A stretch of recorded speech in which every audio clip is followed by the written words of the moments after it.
silent cry of Amina, in the small town of Eboko, surrounded by rustling trees and warm sunlight, lived a 14-year-old girl named Amina. Her laughter once filled the compound like the melody of birds at dawn.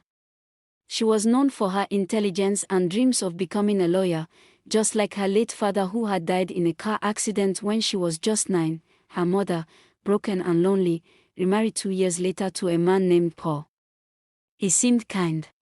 Too kind. He brought gifts and food. He fixed the house. He pretended to care. But behind his fake smile was something dark. Something dangerous. At first, it was the way he stared at her when she walked past.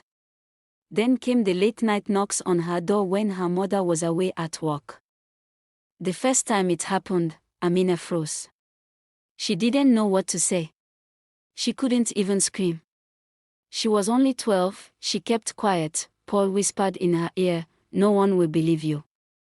Your mother needs me. You need me.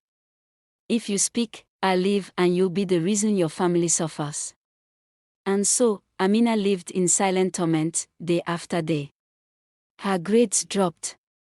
She became quiet. Her once bright eyes turned dull.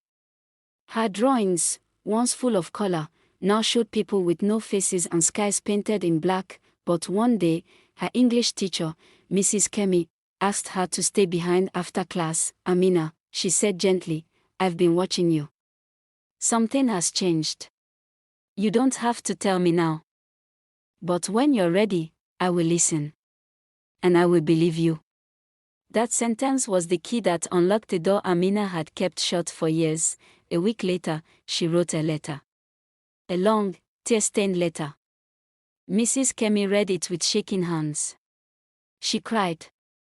But she didn't waste time. She took the letter to the authorities, and Amina was removed from the house immediately. Her mother was in shock. At first, she didn't believe her.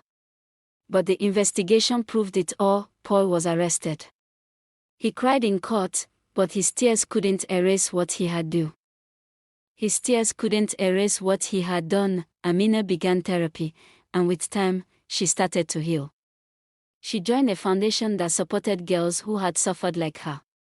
She started speaking at schools, telling her story, giving strength to those still living in silence. Years later, she stood on a stage wearing a lawyer's robe, her voice powerful, her eyes full of fire. She had kept her father's dream alive. Not just for herself, but for every girl who had once been broken and forgotten. "I am not what he did to me," she said into the microphone. "I am what I choose to become. And I choose to be free." Red Heart important message: this story reflects real experiences many girls face.